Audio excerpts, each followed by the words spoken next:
अखिल भारतीय हिंदू महासभा के अध्यक्ष चक्रपाणी महाराज जी हमारे साथ हैं। बीजेपी के विधायक हैं जयपुर में हवा महल विधानसभा से। उन्होंने एक बयान दिया है बाल मुकुंद आचार्य ने कि 4 बेगम और 36 बच्चे वाले लोग अब नहीं चलेंगे और सभी के लिए एक समान कानून होना चाहिए। इस पर आप क्या कहेंगे? नहीं हो, बिल्कुल सही बोला है, लेकिन होना चाहिए क्या हो, अब तत्काल रूप से कर देना चाहिए। क्योंकि राजस्थान में भी भारतीय जनता पार्टी की सरकार है, केंद्र में भी है, 10 साल बीत गया, फिर जो है हो रहा है, तो केंद्रीय स्तर पे इसको तत्काल कानून बनाने की आवश्यकता है। अब बयानबाजी करने की आवश्यकता नहीं है। बयान तो बहुत हो चुका, बयान तो जब सत्ता में नहीं थे तब दिया जाना था कि ये होना चाहिए, ये होना चाहिए।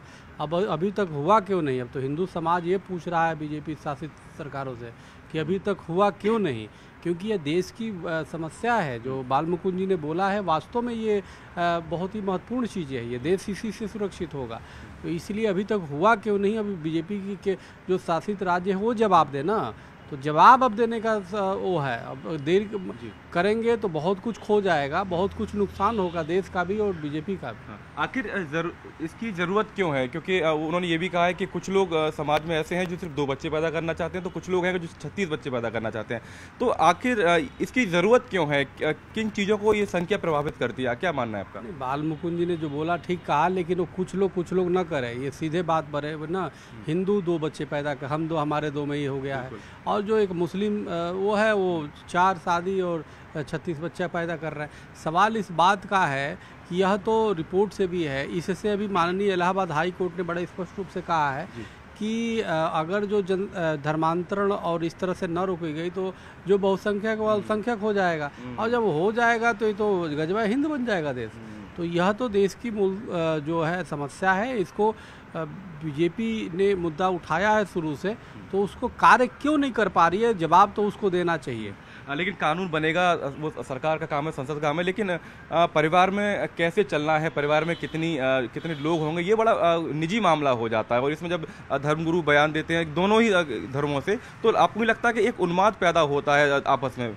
नहीं, देश की बातें करना देश की एक सीमित संसाधन है, और सीमित संसाधन में तो उतने ही लोग होंगे जितने लोग संसाधन हैं। अगर जो ज़्यादा हो जाएगा तो देश से जुड़ा हुआ विषय है, तो देश से जुड़ा हुआ विषय कोई उठाता है तो वो उससे सांप्रदायिकता, उससे अशांति कैसे फैलेगी? उसे तो हर व्यक्ति को बैठ करके, चाहे किसी भी मजहब धर्म संप्रदाय के हो, उसको बैठ करके इस पे चिंतन करना चाहिए। देश में अगर जो बच्चों को पौष्टिक आहार नहीं मिलेगा, शिक्षा नहीं मिलेगा, चिकित्सा नहीं मिलेगा। अब देखिए कोरोना काल में हॉस्पिटलों की क्या स्थिति रही, दुर्व्यवस्था रही, क्योंकि हॉस्पिटल कम थे, मरीज ज़्यादा थे। तो एक सीमित जनसंख्या तो होनी चाहिए, नहीं होगा तो विस्फोट होगा। हम तो मांग कर रहे हैं कि आपने एक को दे दिया 4 शादी करने का अधिकार, हिंदुओं को एक पे क्यों रोक दिया भाई? उसको हिंदुओं को 4 शादी का 2 अधिकार। और जनसंख्या नियंत्रण कानून हिंदुओं पे नहीं लागू होना चाहिए, मुसलमानों पे लागू होना चाहिए, क्योंकि उनको अब तक 4 शादी दे के 4 विकल्प दे दिया गया था बच्चे पैदा करने का, और हिंदुओं को 1 विकल्प दिया गया था।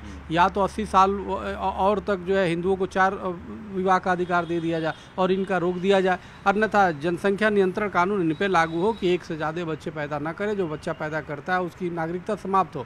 तो इस तरह से नहीं चलेगा। धर्मसम्मत और न्याय सम्मत होना चाहिए, सबके लिए कानून बराबर होना चाहिए। ऐसा नहीं कि आप तुष्टिकरण करके और आप उनको विशेष अधिकार देके 4 आपने सरिया कानून से वो चले और हम जो है संविधान से चले तो दोनों संविधान से चले। अन्यथा जो है जो सरिया कानून मानना है पाकिस्तान चला जाए, बांग्लादेश चला जाए, 56 देश है वहाँ चला जाए। यहाँ पे भारत में रहना होगा, संविधान को मानना होगा। जो नहीं मानता है वो देश छोड़ के चला जाए। चक्रपाणी महाराज को सुन रहे हैं। बाल मुकुंद आचार्य के जो बयान है उससे एकदम सहमत हैं। कह रहे हैं कि अब समय आ गया है कि जनसंख्या नियंत्रण कानून को लागू किया जाए, क्योंकि राज्य में भी बीजेपी की सरकार है और केंद्र में भी सरकार है। साथ ही जो दोनों ही धर्म है और साथ ही सभी धर्म है, सबके लिए कानून बराबर होना चाहिए।